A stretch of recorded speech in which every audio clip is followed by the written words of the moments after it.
आज डायरेक्ट नयगढ़ रासनाखेला पिंटू नना को स्वागत कराई।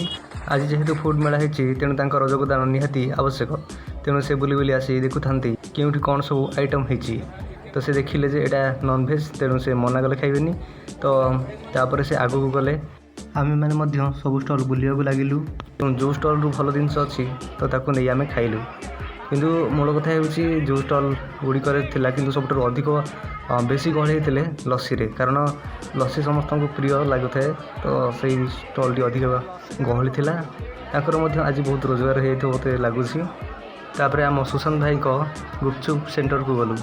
तो तांकर गुपचुप देखिले आप आश्चर्य हो जिवे। देखंतु भाई घर कोटा तुम कोटा घर आमर कटक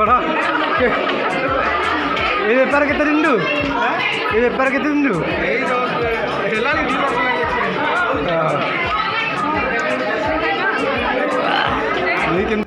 जहाँ हो सुशांत भाई को गुपचुप खाई बहुत भल लगिला।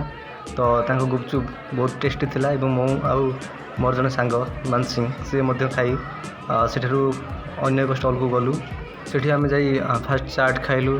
तापरे आउ गोटे स्टॉल को गलु, सेठी आमर चिकेन जूस पीलु। तापरे आमे एमती विभिन्न स्टॉल को गलु जो भल भल आइटम सब थिला।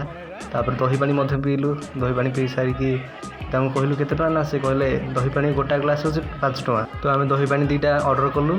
आमे जाइथिलु सेकेंडरी भौणी मानक पाखु जोठी से दही पानी आउ विभिन्न प्रकार आइटम करथिले। आमे दही पानी फास्ट पीथिलु। तापर आस्थिलु आमे खीरी खाइबा जोटा कि गोटा को प्लेट होची 10 टका। आमे दुईटी ऑर्डर कलु। तापर स्कैनर देखाइले। तापर मु आउ मानसिंह मोर ये सांग तो मिसिकी सेटा खाइलु।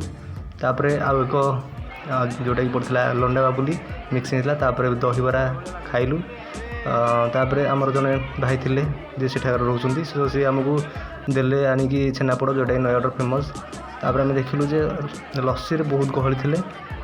सबुठु मत लगुच से लस्सी होइथो। तापर आमे जोटा कि मांस मुढ़ी जोटा फेमस आमर अच्छी बर्तमान मयूरभंज रे। तापर आमे पराठा को चिल्ली खाइलु। खाई सारा भितर आउ गोटे इच्छा है जे कल ना आ गए जाऊे आम चाट को आउ गोटे खाईदे। चाट मध्य आउ गोटे जाकि आनी खाइलु। शेष आम चिकेन आ परोटा खाइबा कलु। हेले केवल परोटा ही थिला, चिकेन नथिला।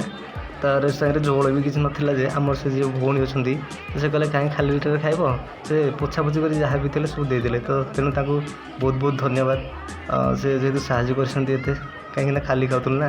तो ये भाव में ब्लॉग टी शेष हो जाए। जदि ब्लॉग टी भल लगी लाइक शेयर एंड सब्सक्राइब करूँ। धन्यवाद।